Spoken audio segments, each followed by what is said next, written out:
புதுமை பெண் திட்டத்தில் புதுசா இணைஞ்சு சாதனை படைக்க இருக்கக்கூடிய என்னுடைய அன்பிற்கும் பாசத்திற்கும் உடைய மகள்களை இந்த வரிசையில கல்லூரி கல்விக்கும் உயர்கல்விக்கும் ஆராய்ச்சி கல்விக்கும் நம்ம திராவிட மாடல் அரசு முக்கியத்துவம் கொடுத்து வரோம். பெண்களுக்கு நேரடியாக பணத்தை கொண்டு சேர்த்து அவங்களுக்கான பொருளாதார விடுதலையும் சமூக விடுதலையும் உறுதி செய்யறோம்.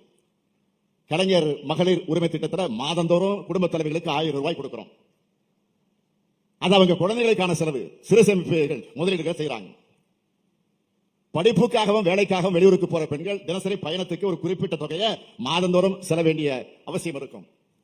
அந்த சுமையும் குறைச்சு கட்டணமில்லா விடியல் பயணம் திட்டத்தால் இதுவரை 527 கோடி பயணங்கள் மேற்கொள்ளப்பட்டிருக்கு. வேலைக்கு போற பெண்கள் வெளியூர்ல பாதுகாப்பா எல்லா வசதிகளும் தங்குவதற்கு ஹாஸ்டல்